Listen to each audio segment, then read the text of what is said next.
All right, welcome CA Live to the CA podcast. Coach John here with one of our standout 13U players from this past spring. Some really good success, real quick, just from the 13-year-old team this spring. We were really impressed by it. Had a great two tournaments in Kansas City and also in Des Moines, Iowa. Went 9-0 with 2 championships. We get one of our rings here from the Tournament of Champions that we repeated at from last spring to this spring. So really excited with the group here, and just one of our standout players here, Bryce. Bisbee here was nice enough to kind of step in and get an interview with us. So, of course, you'll see Taylor come in the podcast. Of course, we can't do anything without him. So, first of all, thank you, Taylor, for setting this up. But Bryce, welcome, buddy. Thank you. First time on the podcast. Nervous? A little bit. No need to be. No need to be, brother. You want to just you want to give a little bit of background. We'll go off the first question, but also just give a little background about yourself. Kind of what sparked your interest about baseball? When did you start? At what age? And what just kind of piqued your interest about wanting to continue to pursue baseball? I started when I was 6 years old on t-ball, and I just really loved the game, just like playing because much of my family's members played. So especially my grandpa, he played Legion ball, and so did my other one. Okay. And my dad played. Absolutely. So it just helped spark interest into the game. Yeah, you guys can't see it, but we do have parents and stuff in the background here. So this is a full family event here for the CA podcast. So we love to have it. And then taking that next step in your baseball career, you choosing club ball, specifically complete athlete. What kind of talk a little bit about that? What kind of stemmed the hey, I want to take my talent, kind of the next step to club ball and pursue that? What made you want to do that? Just wanting to get better and being more around the game and just getting that experience and playing more games and stuff. Absolutely. Love to hear it. All right, on to question 2. You're doing great so far. See, no need to be nervous. All right, on to the second question here. What do you enjoy most about baseball? I know you mentioned that, it's a family thing and you love to get better and compete.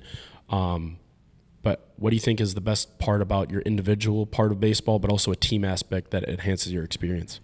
Just having fun around and having fun with my teammates and just doing good and winning just always feels good. It's always better when it's winning, right? Yes. Absolutely. It was cold. I told you guys, I don't know if you guys know or if you guys followed, but it was cold in Iowa, which was a stark contrast to being very warm and very hot in Kansas City. So and we all the boys grouped together and we said the first team that's going to get past the cold weather and the rain and the wind is going to be the team that won. And obviously it was cold, but it was a lot easier to deal with it when we were winning, wasn't it? Yeah. Really. Absolutely. All right. Now this is getting into the tough questions. So if you weren't nervous now, just kidding. All right, here we go. All right, can you share a specific time when you felt nervous or uncertain during a game or practice or maybe just a little uncomfortable, and how did you overcome that? Just 2 strikes every time I'm at the bat, up on the plate. If I get 2 strikes, it's just always nervous.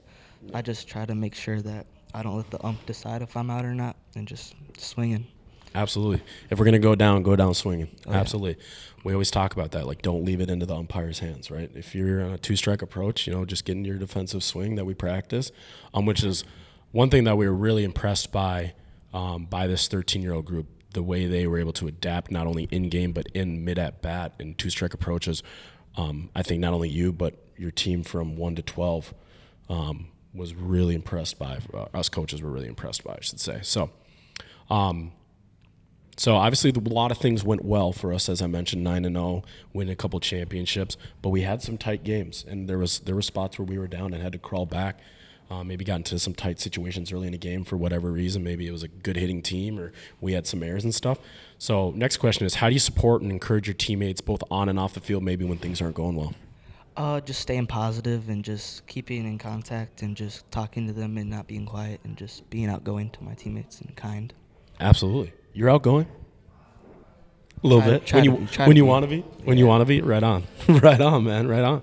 Hey, Bryce is not necessarily our most vocal leader, but he does definitely lead by example, as you can probably tell by some of these answers and how he talked about how he conducts himself in at-bats and on the field and stuff like that. So definitely a leader. Maybe not the most vocal leader, but definitely a leader for this team. So we appreciate that, of course. Talked about it a little bit. Oh, actually, no, we didn't talk about it. Now we're getting into a little bit of personal life outside of baseball, but here we go. What strategies do you use to balance your schoolwork and your baseball commitments? How do you balance school and sports? Well, I do my homework before practice, and I do a little bit after too to like split it. Mm-hmm. Yeah, and then just pretty much that really. I don't get a lot of homework, so it's pretty Oh, easy. that's nice. Not a lot of homework. That must be nice. Very nice. Wait till high school, and then college. I think it's just even worse. But one thing I kind of want to add on to my own question there is talking with parents and talking with you a little bit. Sounds like you're a pretty big gamer. You like the game. So was it always like a rule from young, like if you want to come home and play your video games, you have to get your homework done first type thing? Yeah, just get it done, and if it's not done, then sometimes he doesn't let me play, but I try to get it done. Right on. Hey, gotta get we do what we have to do, so we do what we want to do. Mm-hmm. That might be something that we start bringing. That might be a motto for our team too. We have a few mottos that we might talk about, but that might be a new motto. I like that. All right. What's your personal goals for maybe this summer season, and what do you kind of want to do to work towards those goals? Just to get better and be around the game and just practice. Is there a specific thing maybe you want to get better?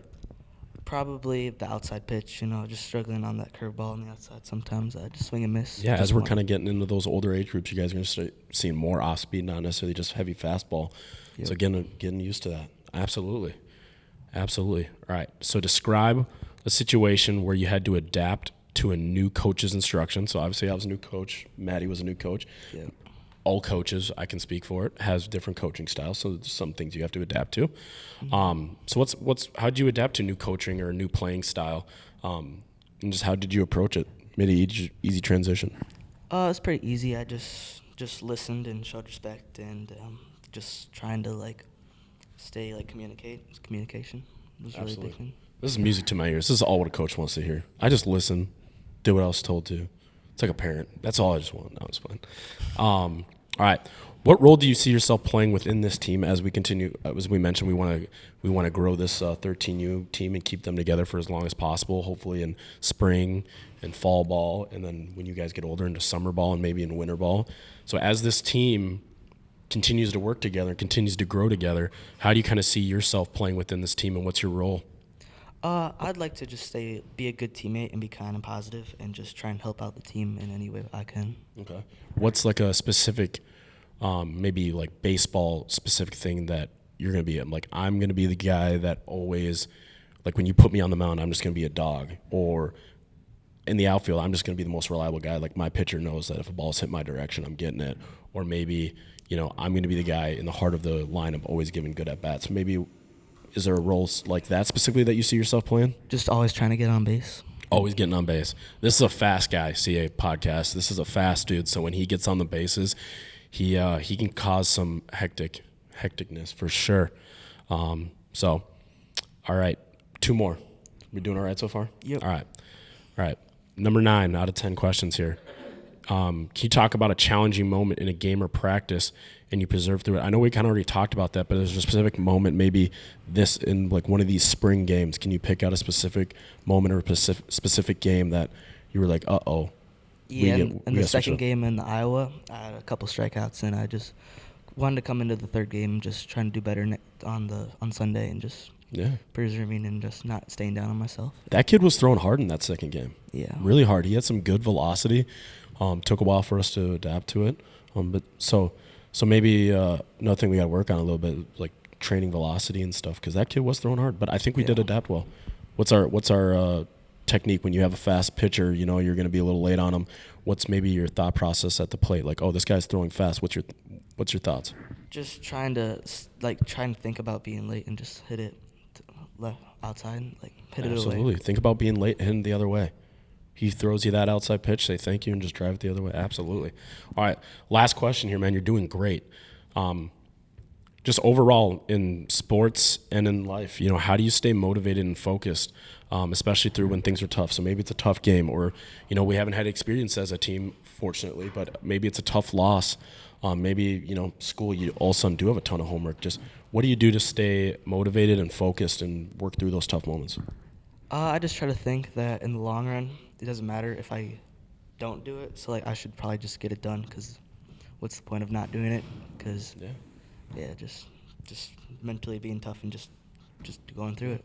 motto that we all say, if not you, then who, right? If you're not going to do it, who's going to do it for you? So, absolutely. Well, Bryce, we appreciate you we appreciate you coming out on the podcast, I should say. We'll sign out here. Coach John and Bryce. Bryce, why don't you put that ring on and flash the camera real quick as we send it out? All right. This was Coach John and player Bryce Bisbee, one of our standouts from the 13U team, getting a championship ring there in Iowa. Signing out, guys. Thanks for being with us.